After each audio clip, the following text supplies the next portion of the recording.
Hey, good morning internet. Lovely Sunday morning today. The sun's out, it's dry, it's lovely here in sunny Shropshire.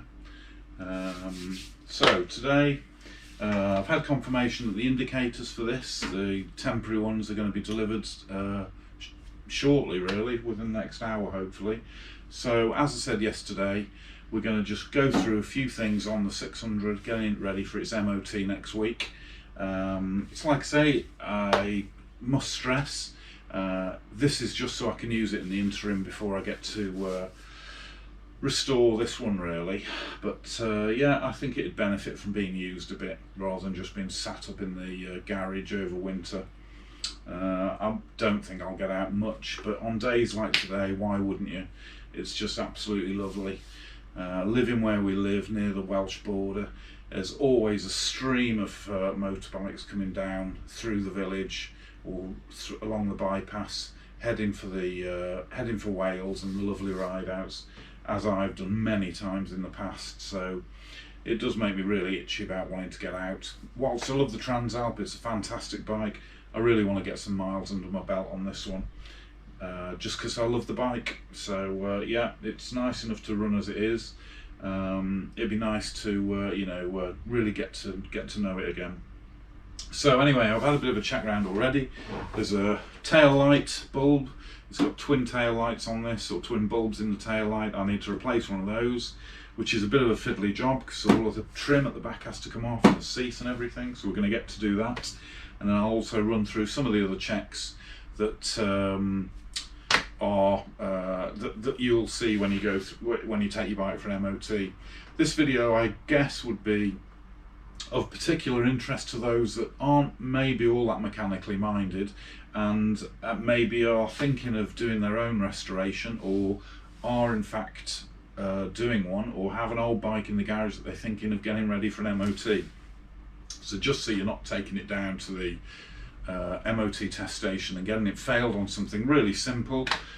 These are just some of the checks you can do at home, just to make sure everything's right before you take it down there and end up having to bring it back again and correct something and retest it. So yeah, we'll start by doing the tail light bulb that I need to do, and then we'll run through some of the checks that we need to do for the MOT. Hopefully then the indicators will be here and I'll swap those out and we'll make sure they're all working and we're absolutely ready. Okay, so let's crack on with that tail light bulb.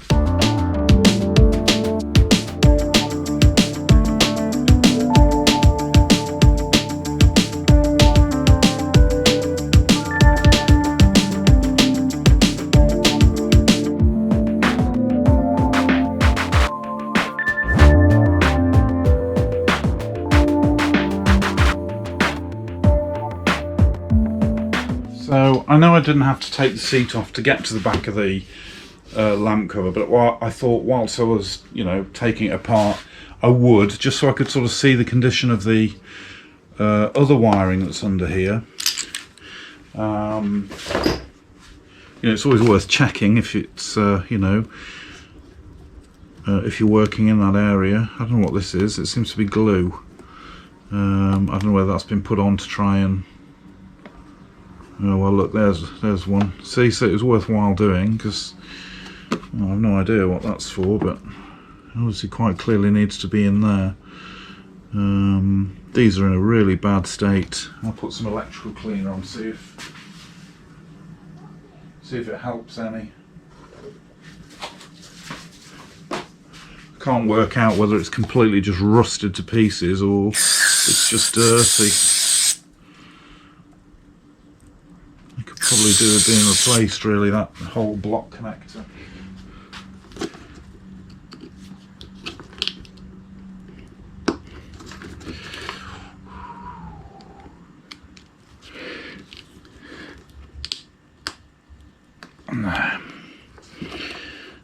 No, so that one is absolutely rusted up to God knows what. I think that's an indicator.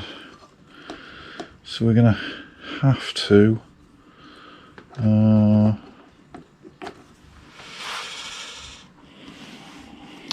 solder that. Okay.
So what have we learned so far? We've learned so far that there's all these awful electrical connectors which have been put on at some point in the past.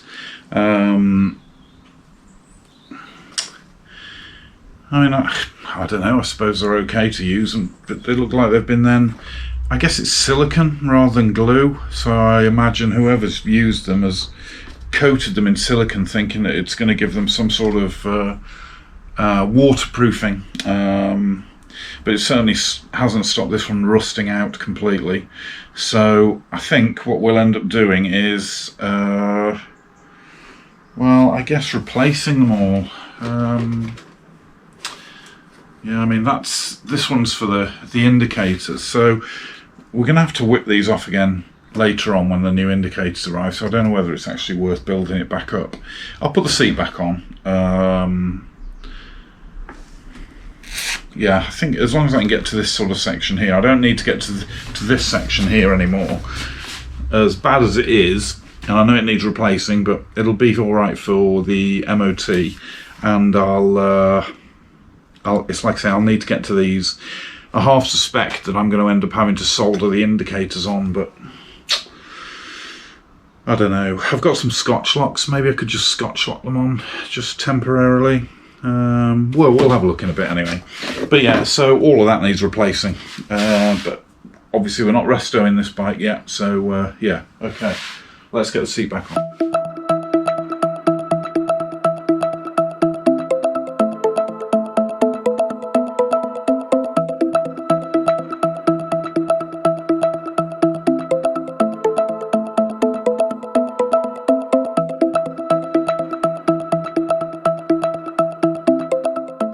So I'm not putting I haven't screwed that back on yet. There's no point, the tail fairing, and I haven't put the side panels back on yet because I'm going to be putting the new indicators in. So let's just run through a few of the checks that I know will be made when we take it into the MOT. Okay, so you'll notice that the MOT tester will sit on the bike and he'll move the handlebars left to right. When he's doing this, he's looking for anything catching, any other cables that shouldn't be, that are too tight, or rubbing or preventing free movement of the headstock from lock to lock. As you can see there, it looks generally okay. The handlebars aren't hitting the tank, so the stops are working or are still in place, and everything seems to be okay. Now, next thing I'm going to do is I'm going to just dive the shocks a bit. And what I'm doing now is looking for, well, I'm listening for any movement really in the headstock, but I'm also getting a bit of travel up and down the fork legs, because the next thing I'm going to do is go around to the front of the bike and see if we've got any oil on the legs, indication that the fork seals have gone. Okay, so we'll do that.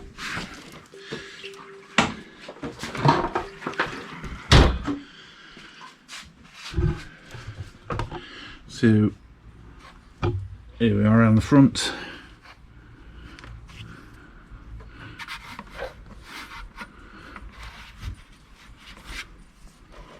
No oil.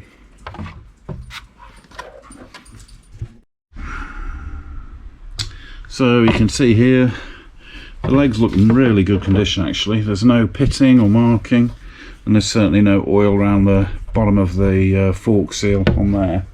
You know, you would notice a line as well where the oil would gone to. But yeah, they're all good. That's all good. So that's another check done. Okay, so the next thing we're going to be doing is checking the headstock bearings, and you need the help of an assistant really, so the front wheel's suspended off the floor, and all we're going to do is grab the bottom of the legs and try and pull them back, and if there was any movement in the headstock bearings you would feel it, and there isn't. They're perfectly fine. So while it's up in the air, we will just try the wheel bearing. No movement in that at all either, so that's all good. Super. So you'll also be having a good look at the bike as well to see if there's anything hanging off or anything that looks like it shouldn't, looks like it's loose. We're going to just check the rear wheel bearing while we're here. And again, he will be doing this, or the MOT tester will be doing that. Just going to see if we can move it top to bottom.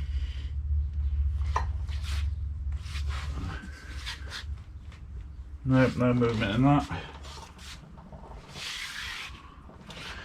He'll also be checking the condition of the tyres, of course. I think we're quite lucky, we've got pretty good tyres on this. And it's like I say, the chain and sprockets, although our wondrous DIY painter painted the sprocket, generally it's in good condition. It's not started to tip over at the top or anything. It must have had an interesting accident at some stage, because just look at the way in which the I think it's like the ignition rectifier. That should be connected to, I don't know. Seems to have been ground down there, that does. Anyway, but yeah, so we've got no coolant leaks, anything like that. Same again on this side. Just having a look.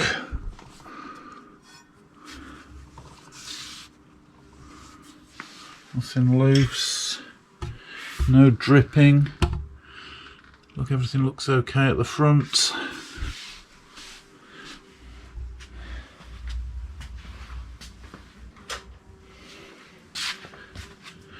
So at the back, our lovely new number plate light, working a treat. Side lights, both bulbs are in. Put it onto full beam, or dip beam I should say. It's not. Yeah, so both brake lights are working. See what I mean about this indicator? Half the LEDs have gone in it. They aren't cheap little nasty things, these are. I can't think that would pass the test like that. It's terrible. Can you imagine anybody seeing that and then complaining when they get knocked off?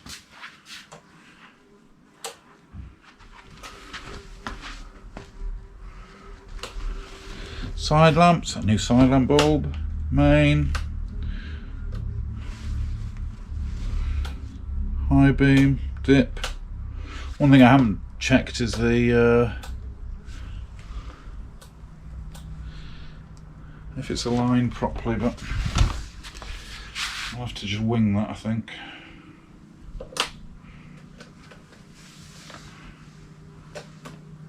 Again, LEDs out, so but at least they're working, so we can show that. The other thing they will of course be checking, which we can't do in the garage, is brake efficiency, and that'll be done on a rolling road.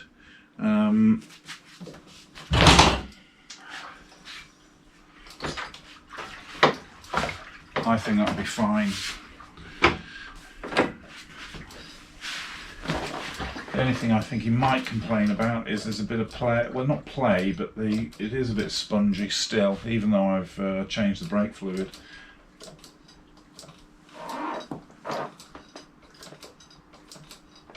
So there might be a little bit of air in there.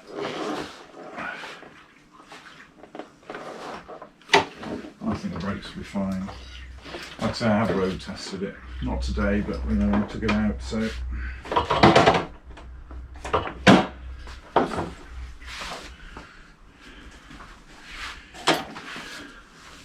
Also worth pointing out, you've got to have a reflector on the rear of the bike. So you know, most people just stick one on if there isn't one on there already, and that's exactly what I've done. So other than swapping the indicators over now, you know, I think we're about there. I think we're about ready for the MOT. Like I say, there's nothing hanging off it. We know it goes well. I'm not going to start it up yet. Our next door neighbours have just had a baby and they're in, so I don't think it'd be very fair. But yeah, all good, no warning lights on the dash or anything like that. We'll get the indicators fitted as soon as they arrive. Great. So the big reveal, indicators have just come. Let's see what 15 of your fine English pounds buys you on Amazon for 4 universal indicators. Wow. Oh, they don't actually look too bad, do they? You know, it's like I say, they're only going to be temporary fitment just to get it through the MOT, really. But yeah, E1. So, you know, that's European approval, isn't it? Something like that. I'll have to snip them off. I haven't got any bullet connectors, unfortunately. Okay, let's get...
So there you go, that's it done for today. The new scabby little indicators are on, so they should be good enough to get it through the MOT. Everything else is ready. Did tyre pressures yesterday, chain's fine, I lubed that up as well. Brakes feel good. I know it looks rough and ready, but you know, it is what it is, really, isn't it? You know, it's just gotta go through the MOT, hopefully, and you know, we'll see what happens. But reflectors on. I really don't like the indicators. They're just not bright enough. But you know, whatever. So yeah, that's it. I hope you enjoyed this little video. Getting the 600 ready for MOT, and I'll get it booked in with my mate Paul next week, and we'll go down and see how it fares. Hopefully it'll be alright, but you never know, it might fail on the headlamp out of alignment, but we'll address that if it happens. So thanks very much for watching today. I hope you've enjoyed the video. If you haven't already, if you're new to the channel, please subscribe. Give me a big thumbs up if you're liking the videos, and don't forget to click on the little bell icon so you get an update every time I upload new content, which I do once or twice a week. Hopefully it'll be a little bit more. Certainly when I'm off, I'll be cracking on with the Z550. We've got parts on order now, so they should be here next week, ready for when I'm off. But yeah, looking forward to getting that out on this and getting it MOT'd so we can you know, get some tax on it and run it as and when the opportunity arises. You know, the weather's always a bit dodgy this time of year and just gets worse. Anyway, so that's it for today. Thanks very much for watching. Hope you've enjoyed it. I'll catch up with you soon. Okay, bye internet.